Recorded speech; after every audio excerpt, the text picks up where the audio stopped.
Hello, everyone. Thank you very much, Todd, for inviting me to speak today in front of so many people. And of course, it's not too late in the French habit to wish all of you a very happy New Year, as well as to your loved ones. And of course, we all hope to be able at some point to turn the page of this pandemic. I have a very provocative topic to handle. It's this reality check. Are we fooling ourselves? And if I may, I understood that as, are we really facing a revolution? But more importantly, are we really acting concretely regarding two specific dimensions, ESG and technology digital changes? I will share a few thoughts on that, but my answer is yes, we are acting. There is no choice. And today, certainly, just communication would not be enough. But perhaps before that, can we just take a step back? Because when I think about trade, cash management, payment, your business, of course, we are experiencing something probably new going forward. The environment might be different. What do I mean by this? Well, first of all, as we all experience, we have a certain dislocation of the supply chain with shortages of certain goods, bottlenecks, also related, of course, to the pandemic. We can imagine also going forward, as you know, changes in the supply chain with a relocalization of the manufacturing capacities, drawing the lessons of the crisis in terms of dependency, and with also in this world of fragmentation, of tensions between different superpowers, the need to enhance sovereignty. Nevertheless, let me just say that beyond that, I believe trade, safe trade, payments, cash management, safe payment and cash management remain fundamentally useful. And I see fundamentally a good development for these activities. And certainly for us, Société Générale, which have been committed to connecting the world, if I may, through these services, we remain very much committed to these activities, want to invest, and I believe it's certainly part of accompanying our world, our economies in their own transformation. So let me just, beyond this, comment a little bit on what we are going to experience with these two dimensions. If I take, again, the banking industry, we are probably now close to end a 15-year roadmap following the financial crisis in terms of establishing a totally new regulatory framework to do our job. When I say this, it's of course having in mind Basel IV, as we call it in Europe, which is due to be implemented in 2024, 1st January 2025 exactly, but we are working very much towards a 3-year horizon. And of course, it's a new game, it's a new way of looking at things. I think really with ESG and digital, both dimensions, we are entering into a new industrial revolution, which will probably take us to the same kind of horizon, 10, 15 years, when we think about the magnitude of the changes and, of course, a transition. Let me start with ESG. And as I've said, I'm really convinced that it's going to change all the way we think our activities, our clients, our strategies, our services. When I think about it, of course, everyone has in mind, and I have in mind, maybe the most impactful dimension, which is energy transition, the climate issue, with, as you know, the need to have, of course, an alignment of our activities, of our financing, investment activities, with scenarios to limit the temperature in the world. Definitely, from that perspective, I consider that 2020 has been a pivotal year, and that we have embarked, and there is no return to a fundamental change and shift of the way to look at our activities. That means, and from that perspective, we are already acting, not just communicating, renouncing to certain activities step by step. It's of course true, as you know, for a lot of us in regarding coal financing, with very clear agenda to exit this financing. But it's also true, for example, with more globally the fossil energy. And we have announced, for example, a reduction in absolute terms in billions of euros of our financing to extract oil and gas at a very short term, minus 10% for 2025. And at the same time, we are, of course, developing the financing of renewable energy. So we are accompanying this energy shift in the world. I'd like to highlight that the way we think our strategy goes beyond, of course, because we will align step by step all our portfolios with the need, of course, to have more, to have clearer and more standardized definitions for this alignment. But if I may, when I think about this energy transition, the very recent announcement we made with the acquisition by ALD, our car fleet business of LeasePlan, is also a way to be fully consistent with our corporate purpose, to accompany the economies, our clients, in their own trajectory. And the capacity to accompany the change of usage of cars from ownership to using an asset which will be available by a third party. The capacity to accompany the shift of the cars with engine with fossil energy to electrical cars. And of course, the capacity to offer digital services is part of the same, if I may, transformation, being an engaged player to contribute to this trajectory. But I'd like to highlight, when I think about ESG, and here trade is directly connected to this topic, it cannot just be this issue. It is, and it's related also to climate, but for example, further accompanying emerging countries in their developments. When I think about the sustainability of the world in the next 30 years, may I say, I put at the heart of our strategy and my thinking, Africa. Africa is the continent which will have a very strong demographic development. We will have 2 billion inhabitants in Africa in 2050. A country like Nigeria should have as many people, inhabitants, than the whole European continent.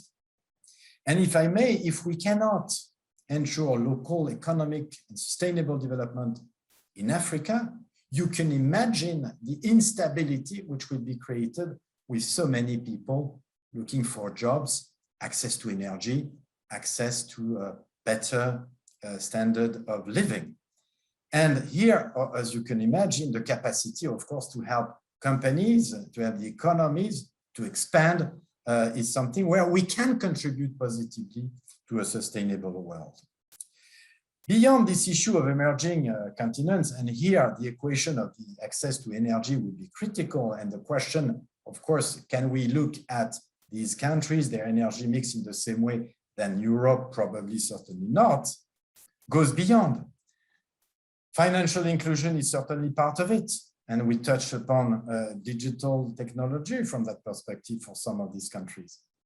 But at the heart of what we do on a daily basis, also as a result of the financial crisis and new expectations of our own stakeholders, native compliance in transactions such as trade, finance, and payments is critical. So I know that many of us are still working hard to establish the highest standards in compliance. And if I may, ourselves, we are very happy to have been able to make a lot of progress there. But it's also at the heart of ESG. And as you can see, ESG goes in multi directions. ESG is also regarding the S, to be an attractive and responsible employer. In this world where we see a different way of working, we have to be able, if we want to, of course, secure the right talents to compete, to offer an attractive working environment.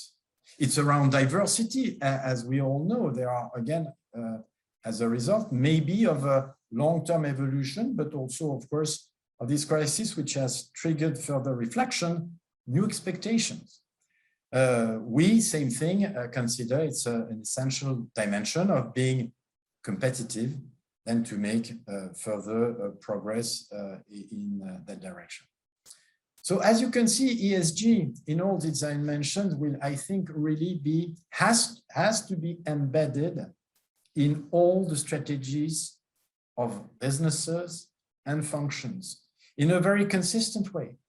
And we are about, of course, to also embark in a world where we will have to report, we will have to show the progress on a very regular basis. We will have, at some point, as banks, maybe to show also to our supervisor that we have understood the risks which are attached to this transition, the risks which are attached of not doing enough and quickly enough, and of course, with the risk at some point to have to face impacts in terms of capital.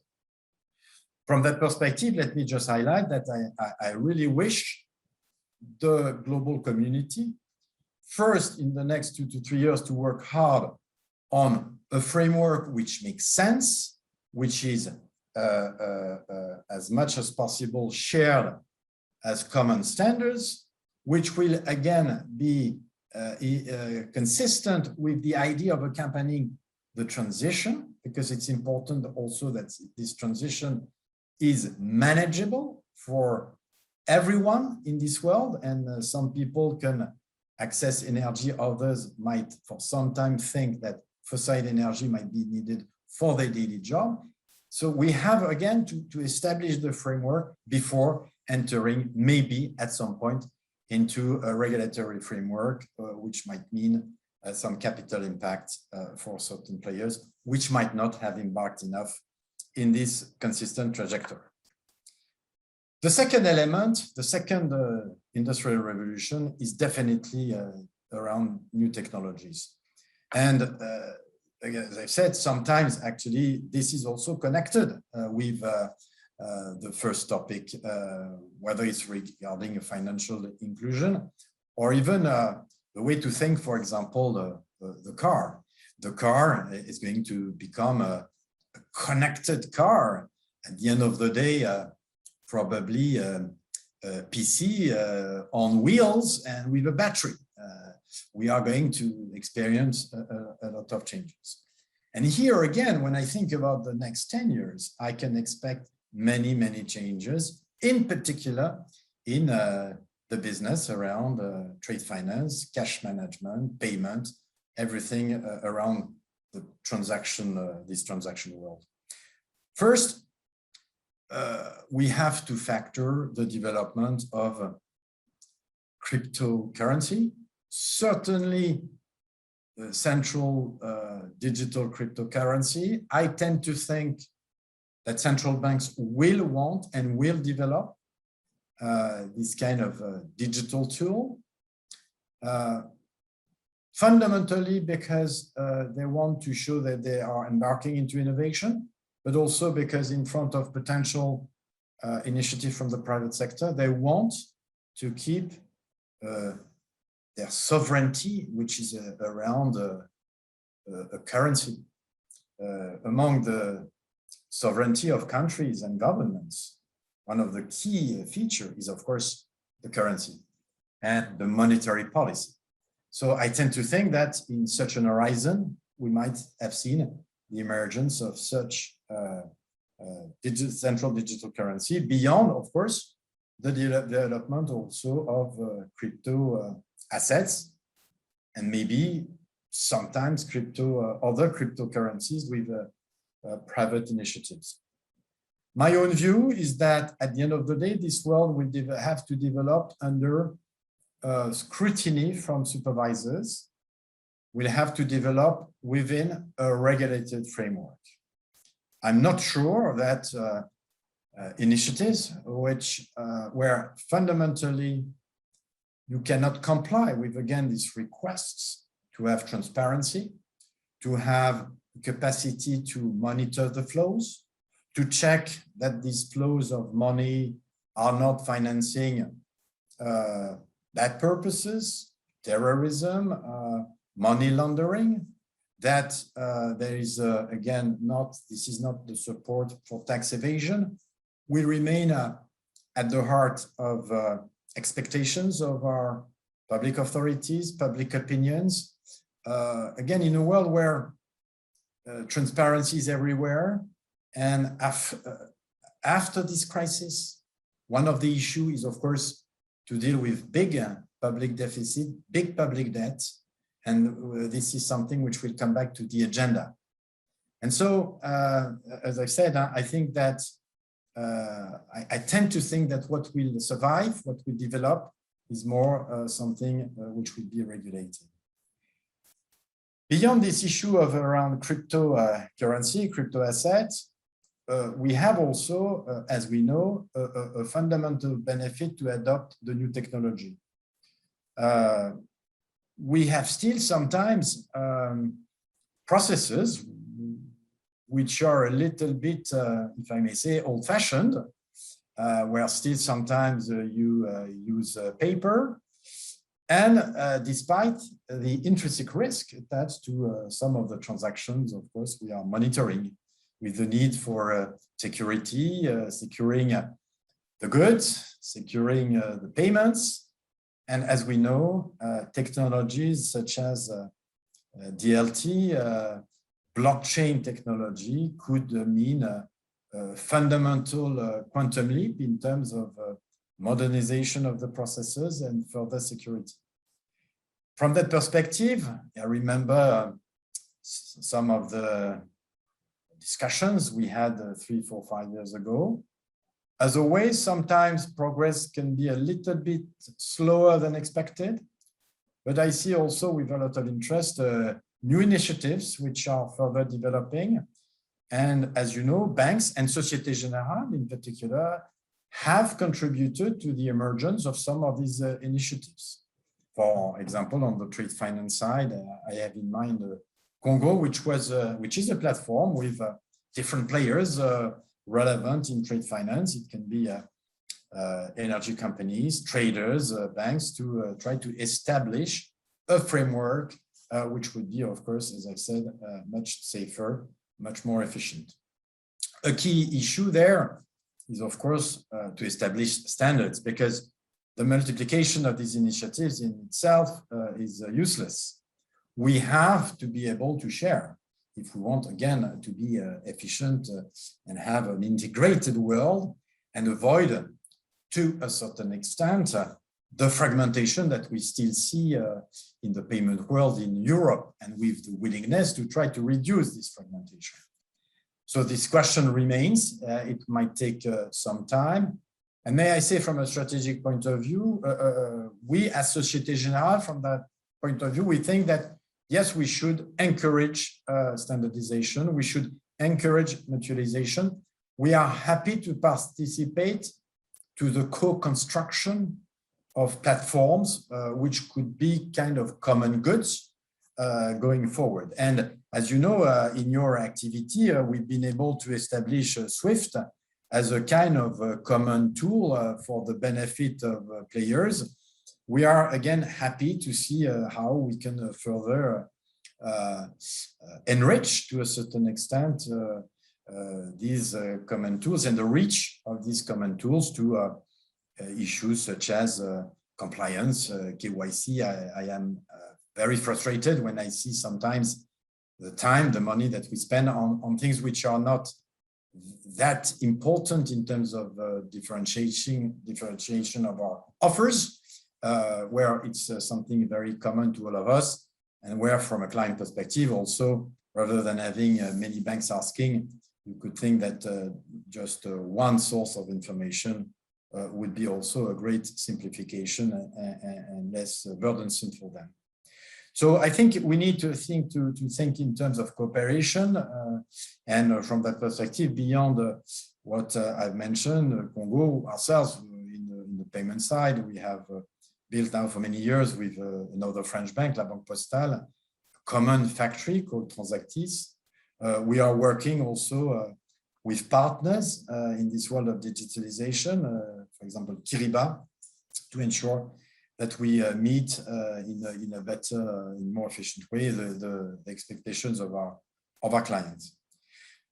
Another topic I would like to address, of course, this world is, as I've said, changing. We need also to think about alternative way of generating revenues, new business models. I think it's very important, on one hand, trying to enhance leadership franchises that all of us can have in certain geographies, maybe sometimes, not globally, but at least in certain geographies, and also build new business models, which will be particularly appropriate to new services, new needs from clients. Can I say, for example, within our bank, one of the startups that we bought is called Trésor.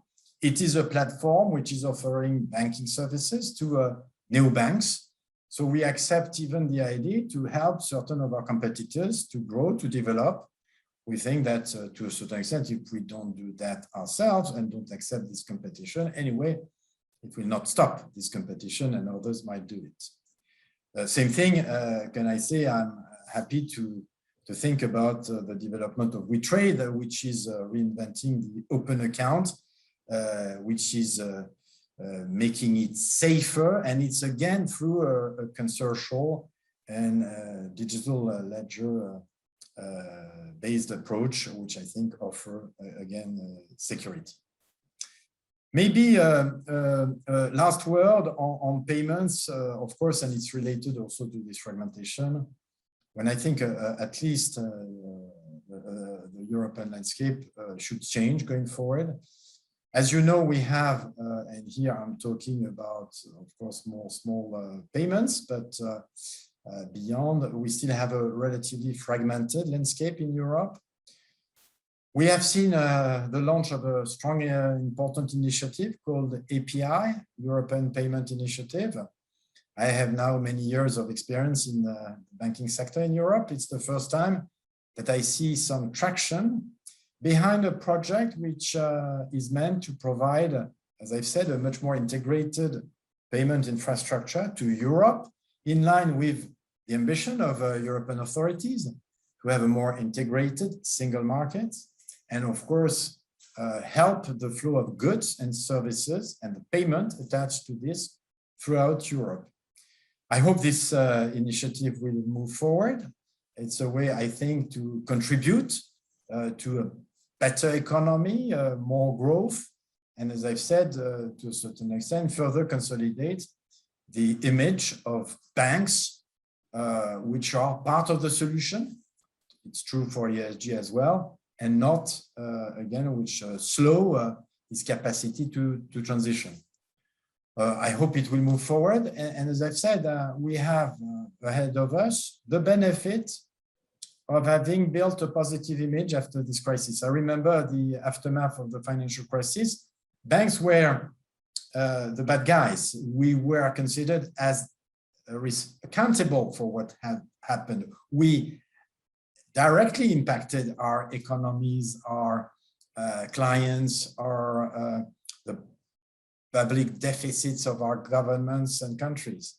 Here, the starting point, if I may, before embarking in this 10 to 15 years of industrial revolution, is that the starting point is much better. We are considered as having done a great job in the crisis. We have built goodwill with our stakeholders, with, again, the governments in helping to implement quickly specific mechanisms to avoid the destruction of jobs and companies.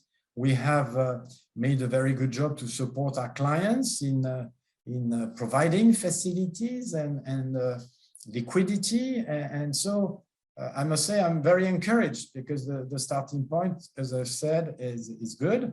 We have created goodwill.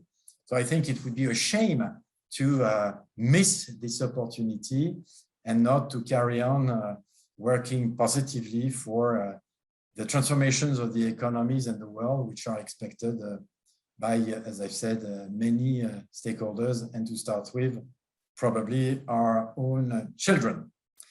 That's what I wanted to share with you today. I was, again, delighted to be able to speak to you. Thanks for your invitation. And I will now hand over to Todd. Thank you. Bye-bye.